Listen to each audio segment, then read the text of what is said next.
"28 days till Christmas and the shopping season is underway." Will American troops go to Somalia? President Bush considers the options. And on America Close Up, hard questions about college football injuries. This is NBC Nightly News with Tom Brokaw. Tonight, sitting in for Tom is Deborah Roberts. Good evening. In between Thanksgiving leftovers today, Americans hit the ground shopping. And the amount they spend will tell a lot about how well the economy is doing. One good sign, people have more money in their pockets this year. Personal income is up. It rose a solid 1% last month. Consumer spending also rose in October by 0.7%. NBC's chief economics correspondent Irving R. Levine is out among the shoppers of Arlington, Virginia. Irving, what's in store? Deborah, there's a lot at stake for Bill Clinton and the nation's economy at malls like this around the country today. Good Christmas business would relieve Clinton of a lot of the pressure to take drastic steps to revive the economy. When the doors opened this morning for pre-Christmas sales at the Bon Marché Mall in Seattle, shoppers were already waiting. At this Virginia mall, Santa was getting a lot of orders. I want some roller skaters and a helmet. As for the real shoppers, spending plans were mixed. I'll probably spend more than previous, but not extravagantly. I'm going to shop a lot less this year because of the fact of the recession and there's no money. Merchants are encouraged by the pickup in sales, which began just after the election. We're in the midst of what we feel is a Clinton Christmas right now, and the optimism that's around is something we haven't felt the last couple of years. Still, stung by 3 bad years, retailers have stocked up cautiously in order not to be stuck with a lot of unsold goods. The best sellers are expected to be old favorites: Barbie dolls, erector sets, Elvis and more Elvis. Among new gadgets, a phone that toots like an old-time train, a high-tech computer game that enables you to play the famous Pebble Beach golf course.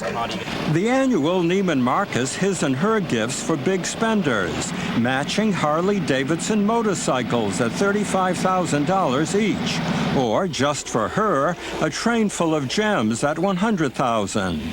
For retailers, today kicks off a make-or-break period because 1/3 of all spending by Americans takes place between Thanksgiving and Christmas. If stores do well before Christmas, they will reorder from factories, which then could hire people who in turn would have money to spend. All of which would keep the recovery going and give the new president breathing room when he takes office. Deborah. Thanks, Irving. As for Bill Clinton, he started a California vacation today, but first plowed through a mall teeming with holiday shoppers. NBC's John Gibson has more. Thank you. The president-elect kicked off the Christmas shopping season in a packed Glendale, California mall. I'm so relieved you won. Clinton's advisors hope this shopping trip will send a message to consumers: buy and help the economy. Like a good old boy. It just seems like one of us, and let's see what he can do. I hope he can do some good.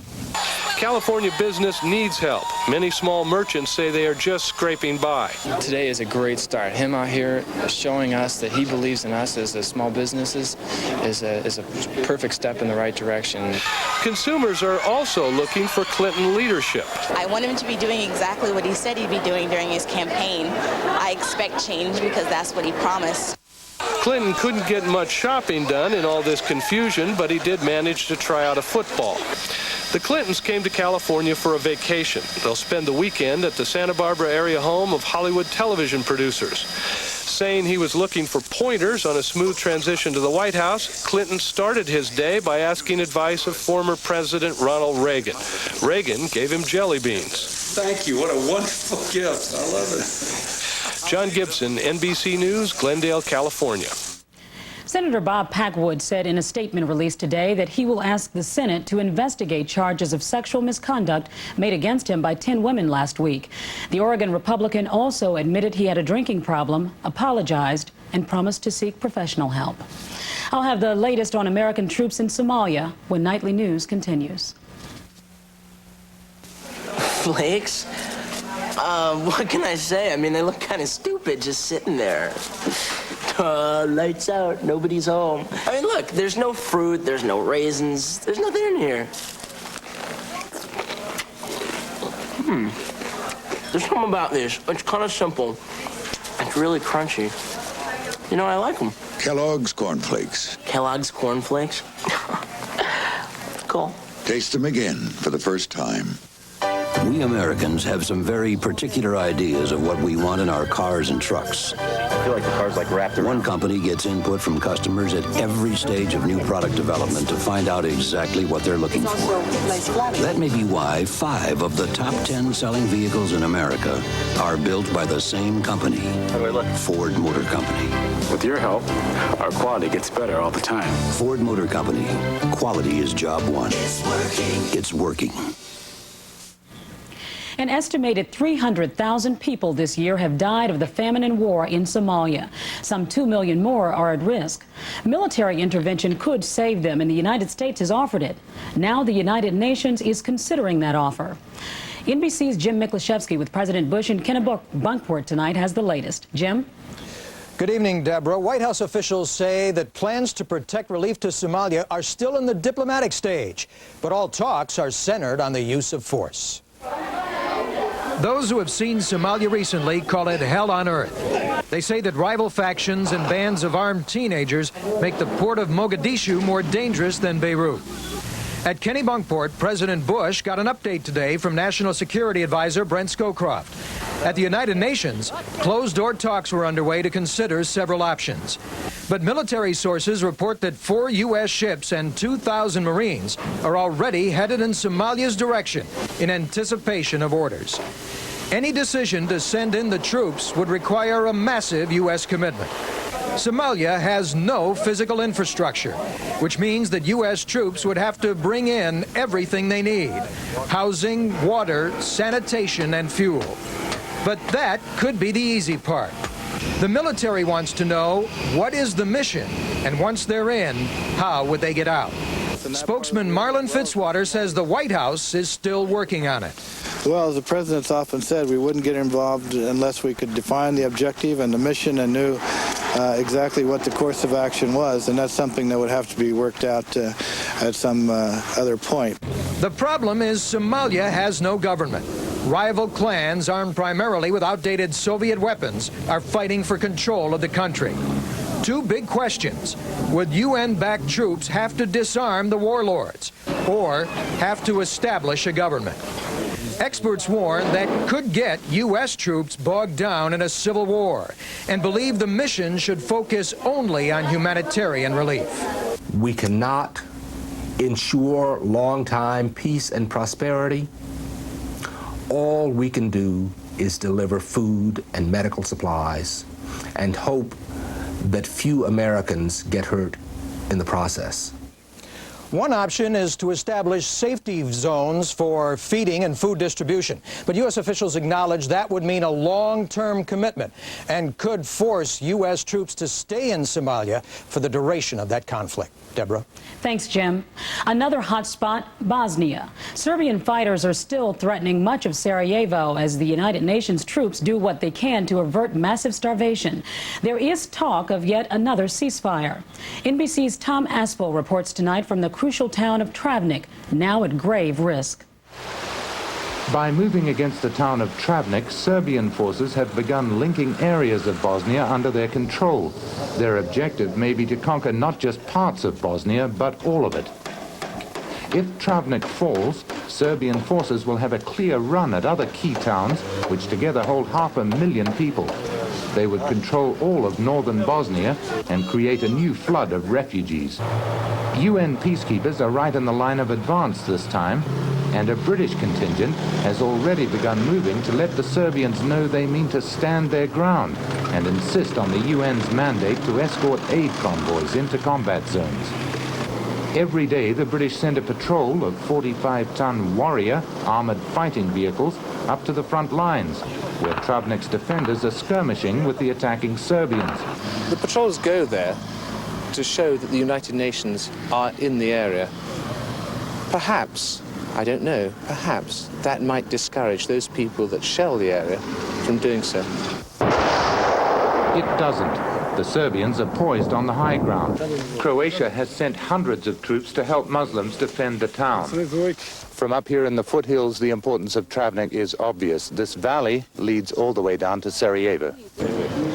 Timur Blaski, the regional commander, complains bitterly about the West's embargo on arms to Bosnia because it means his men can't match the Serbians in firepower. Travnik is jumpy and afraid, worried that the very least the Serbians might do is destroy the town with shell fire. Tom Aspel, NBC News, Travnik. In Germany today, amid growing concern about right-wing extremists, a government crackdown against one of the biggest neo-Nazi groups, and a funeral for their latest victims. NBC's Rick Davis is in Hamburg. The coffin of 51-year-old Wahadi Arslan and the sound of prayers began this day of mourning. And then the body of her granddaughter, 10 years old. In the third coffin, Ais Yilmaz. She was 14. This was a day of tears in a time of fear. The prayers were for the dead and for the 1.5 million Turks living here, a small but growing and violent minority of Germans once Turks out.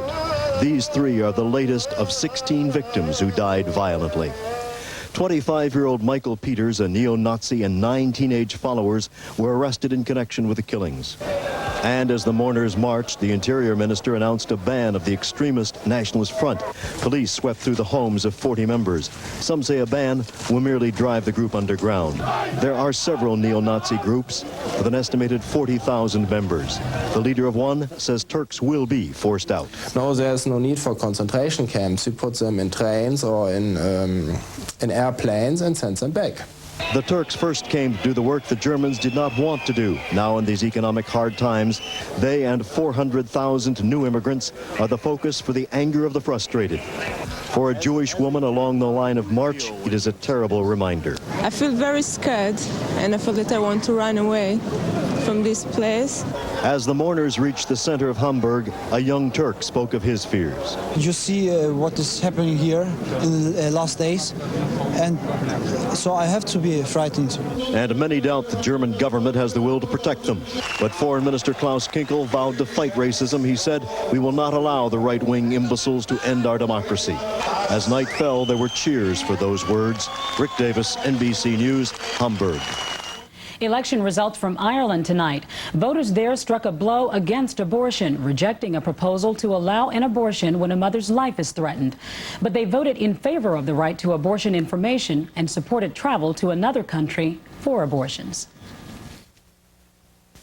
Nipper and Chipper show us what the RCA home theater with SRS sound looks like. Now they show us what it feels like. Looks like, feels like. Looks like, feels like.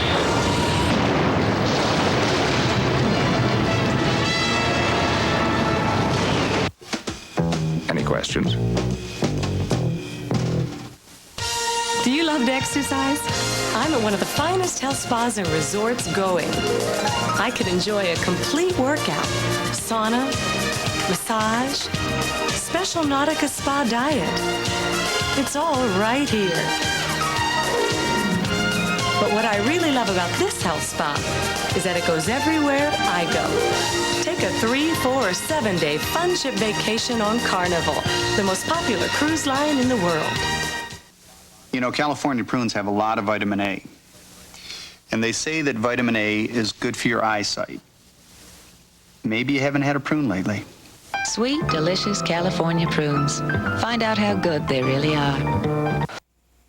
Diabetes is the leading cause of new blindness in adults and the 4th leading cause of death in the United States. Get to know the myths and facts about diabetes. Pick up a free brochure at participating Payless drugstores. The information in here can help save a life. America Close Up tonight. Big-time college football.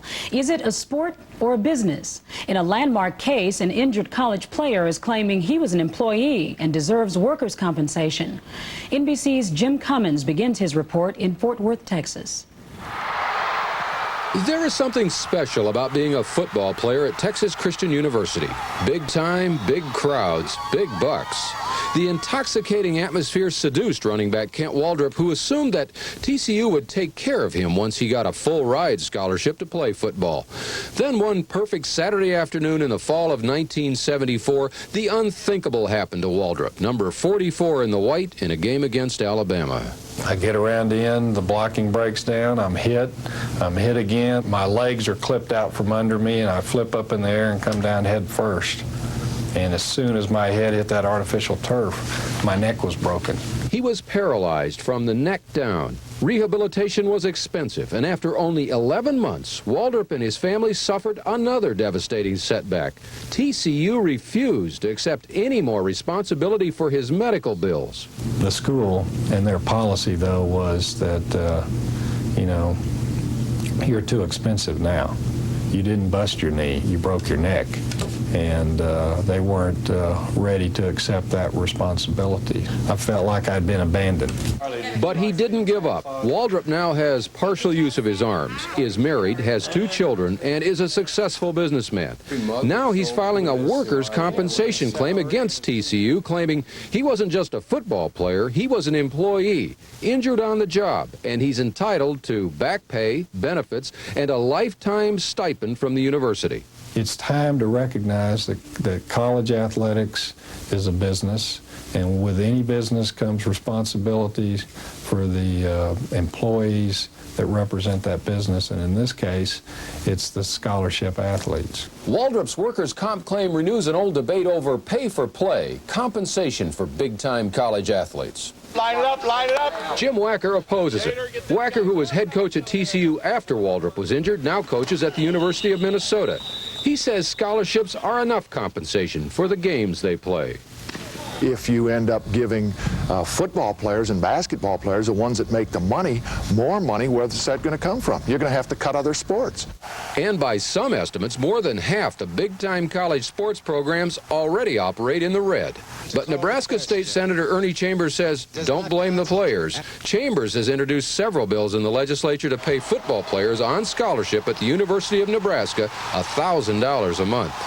The athletes are required to put in a certain number of regular hours, perform certain duties. If they don't perform them satisfactorily, they can have their so-called scholarship jerked or lose their job in effect. But today, if they do suffer a catastrophic injury like Kent Waldrop's, they will be insured.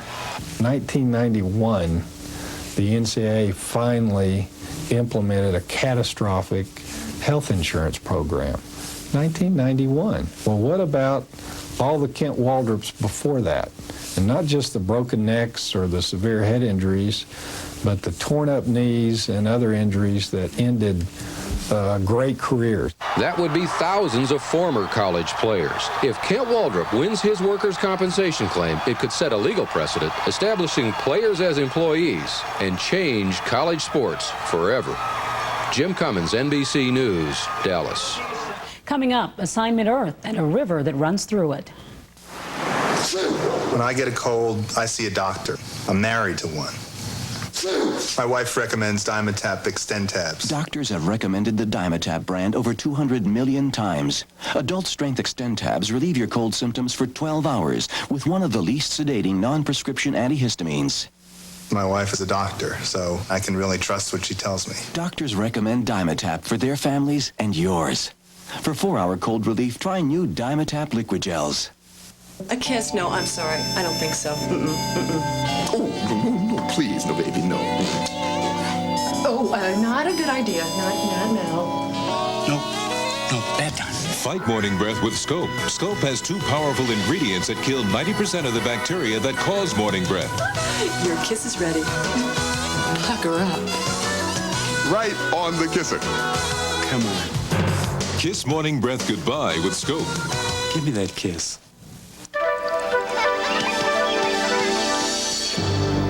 Goodbye, old Regal.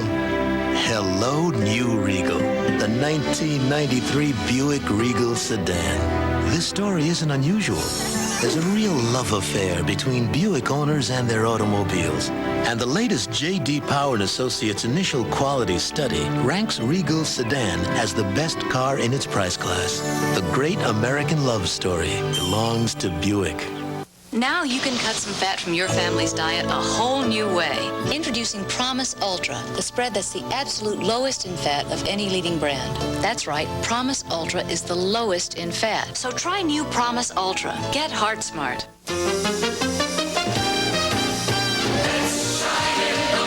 For cleaning, shining, and disinfecting, nothing outperforms us in the bathroom. Dow Bathroom Cleaner, starring Scrubbing Bubbles. We work hard so you don't have to. Here's a quick look now at some of today's other news. A coup attempt in Venezuela failed, the second such attempt this year against unpopular President Carlos Perez. Death toll at least 19. A nighttime curfew has been declared. In this country, an explosive accident in Milwaukee. A gasoline tanker jumped a freeway guardrail and plunged onto 6 empty parked cars. The truck driver was killed. On Assignment Earth tonight, the rebirth of a river, the Penobscot in Maine, once again a haven for fish and wildlife. But now the river is the scene of another battle between environmentalists and developers. More from NBC's Roger O'Neill.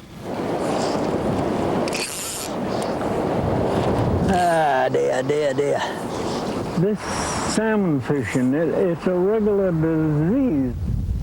The Penobscot River in Maine is where 92-year-old George Fletcher goes to treat his problem.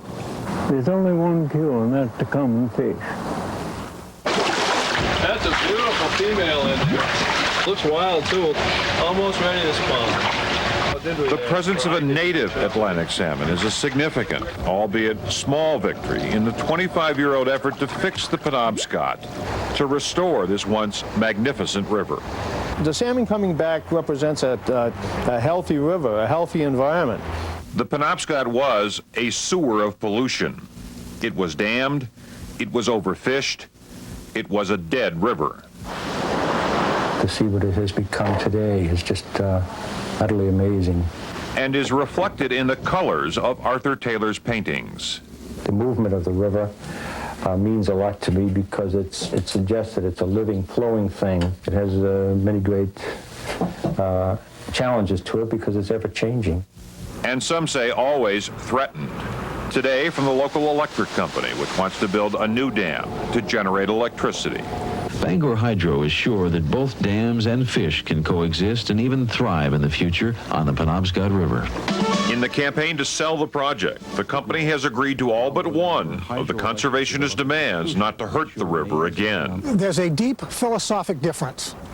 Some fishermen believe that the restoration program ought to be natural, self-sustaining, no man's intervention. We're saying that we can build this project, we can put more fish in the river, and in fact, the restoration will be more successful. More than $100 million has been spent to try to restore this river. But the government agencies who are in charge have never been forced to decide, restored to what?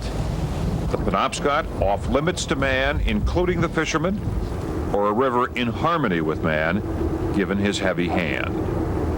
Roger O'Neill, NBC News, Bangor, Maine. When Nightly News continues, Mr. Strickland makes ready to go to Washington. When your sinus and nasal congestion feels this bad, what can you do? Last year, you wanted to call the doctor. Last year, you wanted a prescription. But this year, Tavis D in its full prescription strength is available without a prescription. Just one tablet helps relieve 12 hours worth of painful congestion and sneezing. Guess what? I'll be there after all. Tavis D. One tablet, 12 hours, and now no prescription.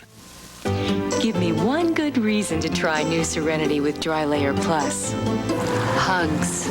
Johnson & Johnson. This new blue layer, only Serenity has it. Pulls the wetness in quicker, away from my skin. Definitely drier. The alternative? The Plus, odor protection. I want that. Drier, fresher? That just feels cleaner. New Dry Layer Plus, another good reason to love Serenity Guards from Johnson & Johnson. Why Centrum Silver? Because you're over 50 and you're just hitting your stride. Centrum Silver vitamins. Because the latest scientific research about changing nutritional needs after 50 is built in. Centrum Silver. It's a great time to be silver.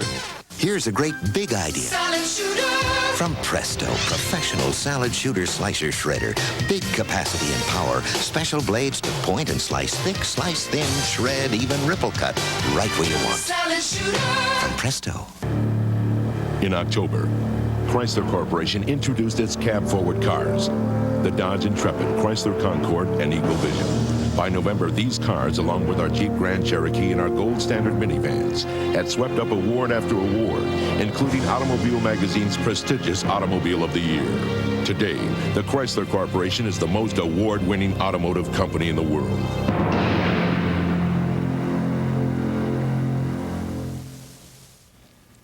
Finally tonight, the new Congress. Next week, the 122 new members will go through orientation.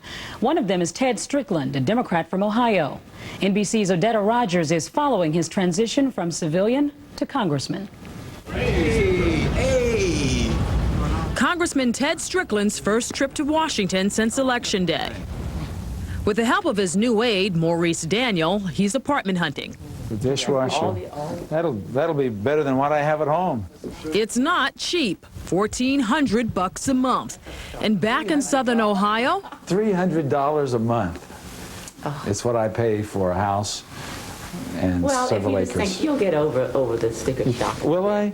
Strickland, a psychology professor, plans to fly home to Lucasville, Ohio every weekend.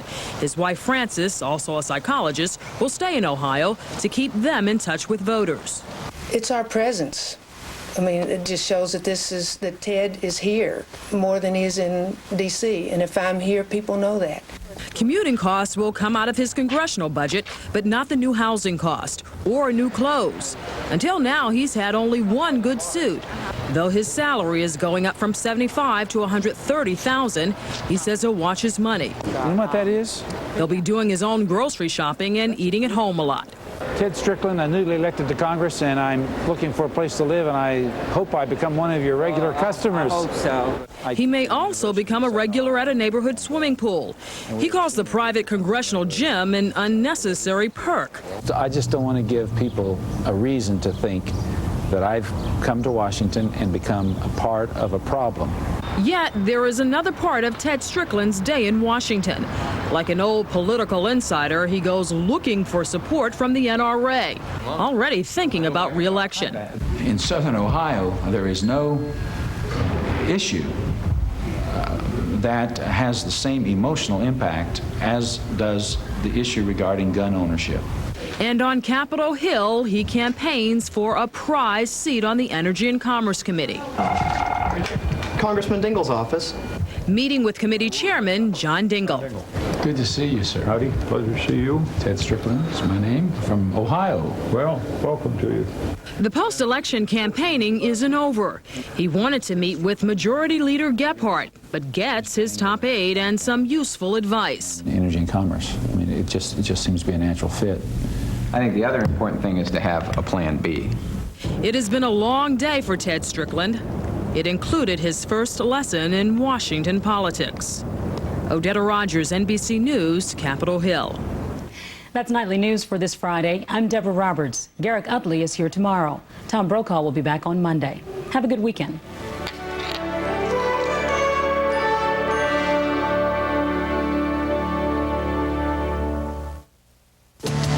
Tonight, you can make a difference. At a time when viewers demand. See for yourself why the Oldsmobile Cutlass Sierra is rated #1 in its price class by J.D. Power. Available now at Friday Olds, Vic Alfonso, Herzog Meyer, Metro Olds, Thomas & Olds, DeLon Olds. Hey, wake up, folks. It's time to think green. I'm not talking bums. I'm talking tires. Drive on into the tire factory and buy green, save green. Just look for the big green Kelly sign to save stacks of greenbacks on quality tires, like our Kelly Metric, as low as $29.95 from your Portland area tire factories. So step on it. Buy green, save green. Kelly Green from the Tire Professional.